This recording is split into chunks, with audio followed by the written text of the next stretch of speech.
Assalamualaikum warahmatullahi wabarakatuh. Selamat pagi anak-anak. Semoga kalian dalam keadaan sehat.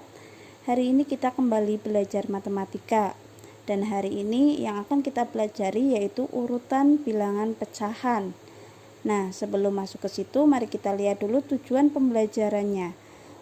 Setelah kalian mempelajari ini, diharapkan kalian bisa membandingkan, menjelaskan, menentukan, serta menyelesaikan masalah yang berkaitan dengan urutan bilangan pecahan. Nah, mari kita masuk ke pelajaran yang pertama.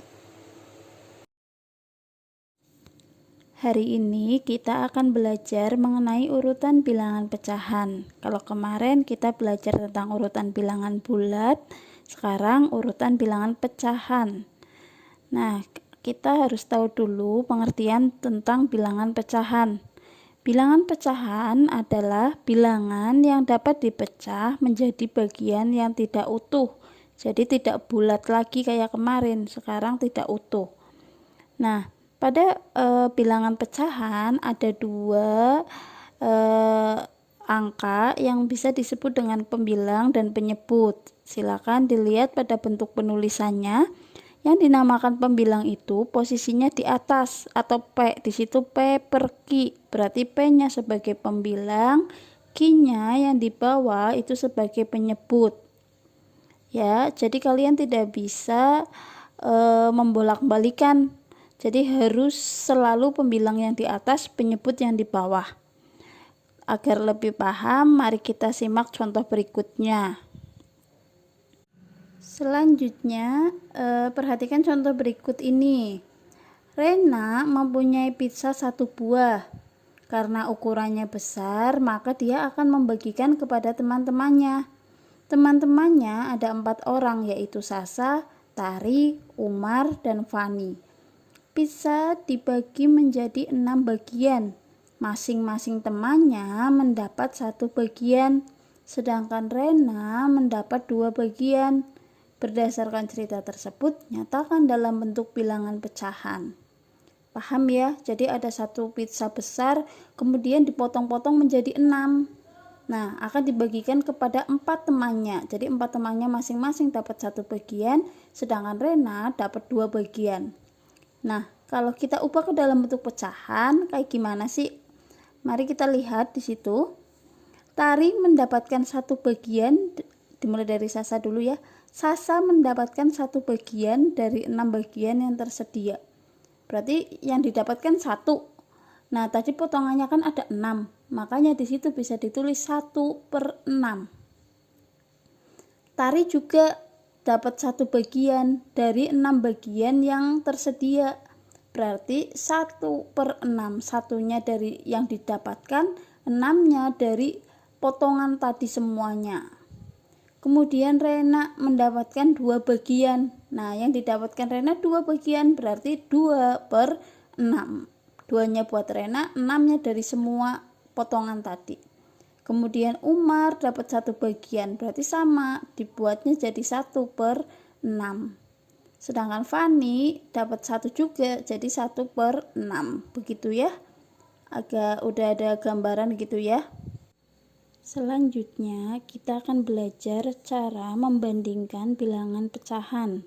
Sebelum kita belajar ke sana, kita ingat dulu kemarin yang udah pernah kita pelajari. Notasi membandingkan bilangan pecahan, notasi perbandingannya. Kalau lebih dari berarti lancip-lancipnya di belakang gitu ya, atau yang terbuka itu ke arah depan. Kemudian kalau kurang dari, lancip-lancipnya yang di depan, yang terbuka yang di belakang. Kemudian sama dengan seperti biasa. Nah, itu harus diingat karena ketika kalian membandingkan, kalian harus memakai notasi-notasi itu. Kemudian untuk cara membandingkan pecahan ada 2 metode. Metode yang pertama, kalau penyebutnya sudah sama, ingat penyebut itu yang bawah. Berarti kalau angka yang bawah sudah sama, bisa langsung dengan menggunakan membandingkan pembilangnya langsung. Jadi saya ulangi lagi, kalau penyebutnya sudah sama atau yang bawah sudah sama, caranya kalian tinggal lihat angka atasnya atau angka bilangannya, begitu ya. Untuk lebih paham, silakan disimak video dari Ibu. Mari kita lihat contoh berikut ini. Bandingkan mana yang lebih kecil antara bilangan pecahan 1/3 dan 2/3. Nah, tadi metode yang pertama pokoknya langkah yang pertama ketika kita akan mengerjakan, kita lihat dulu penyebutnya atau yang bawah.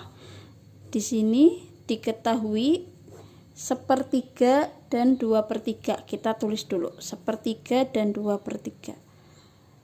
Ingat, yang atas sebagai pembilang, yang bawah sebagai penyebut.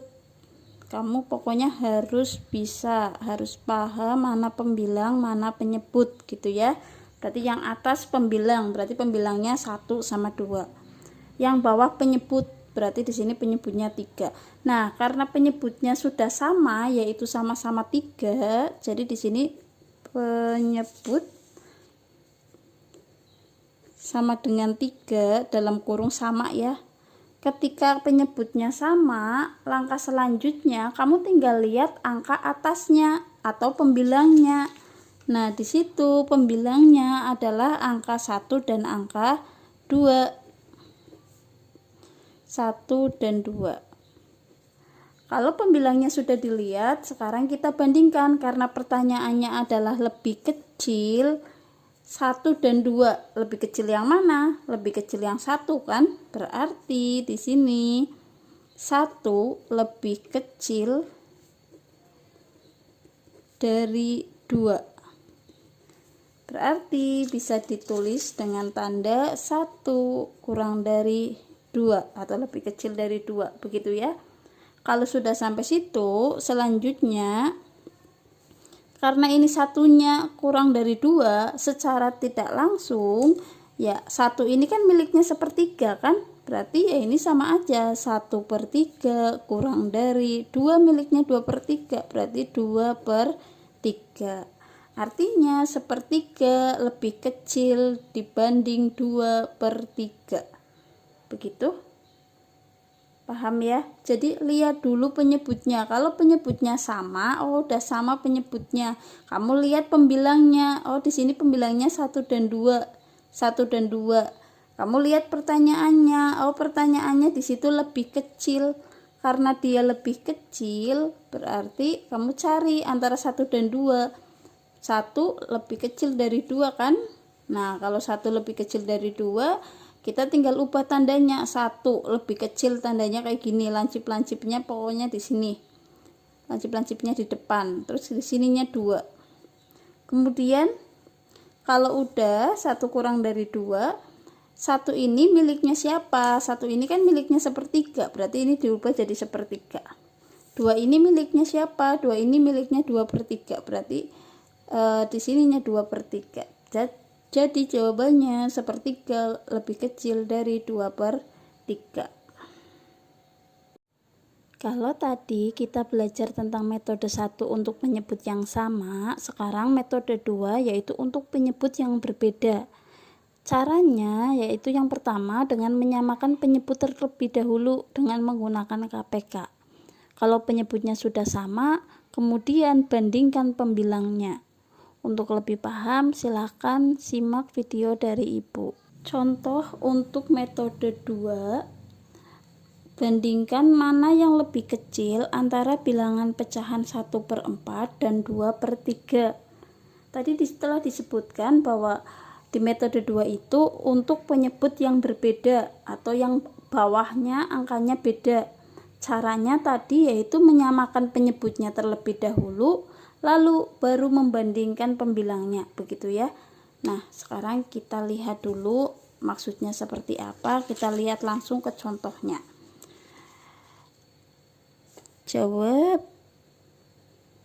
Saya tulis dulu di sini 1/4 dan 2/3. 1/4 berarti satunya pembilang, 4-nya penyebut. 2/3, 2-nya pembilang, 3-nya penyebut. Sekarang kita lihat penyebutnya sama apa enggak. Kalau misal sama, berarti pakai metode yang pertama. Nah, kalau beda, baru pakai metode yang kedua. Di sini penyebutnya diketahui angka berapa? Benar, angka 4 dan angka 3. Artinya 4 dan 3 ini beda. Nah, kalau beda, apa yang harus kita kerjakan pertama? Apa tadi? Yaitu menyamakan penyebut. Menyamakan penyebut menggunakan KPK. Dengan KPK gitu ya. Nah, untuk KPK sendiri udah diajarkan di sekolah dasar dan kemarin sudah pernah dibahas oleh Ibu Susi. Kemudian menyamakan penyebut dengan KPK. Kita samakan dulu. Di sini penyebutnya 4 dan 3, berarti 4 dan 3. KPK-nya boleh ya pakai cara apapun, itu boleh. Yang penting benar jawabannya. Boleh pakai pohon faktor, boleh pakai apa gitu ya. Nah, 4 dan 3, kamu ingat KPK pakai bilangan prima. Bilangan prima itu 2, 3, 5, 7, 11 dan seterusnya. Jadi angka-angka ini yang digunakan untuk membagi. Kita lihat angka yang paling kecil dulu. Di sini ada angka 2. 4 sama 3 kira-kira ada enggak yang bisa dibagi dengan 2? Ada ya, 4 ya. Kita tulis di sini. 4 dibagi 2 hasilnya 2. 3 dibagi 2 nggak bisa ya, berarti ditulis ulang 3. Kalau sudah, bikin garis lagi. Masih ada nggak yang bisa dibagi 2? Oh, ini 2, berarti masih ada. Sininya 2 lagi. 2 dibagi 2 hasilnya 1. Kalau udah sampai 1 berarti selesai. Yang depan selesai. Kita ngurusin yang belakang. Nah, 3 dibagi 2 nggak bisa, berarti tulis lagi 3. Bikin garis. Kira-kira 1 sama 3 bisa dibagi 2 lagi nggak bisa ya, karena ini bilangan ganjil. Kemudian kita mundur, habis 2 kemudian 3. Kita tulis di sini 3. 1 udah selesai, berarti tinggal ditulis 3 dibagi 3 hasilnya juga 1.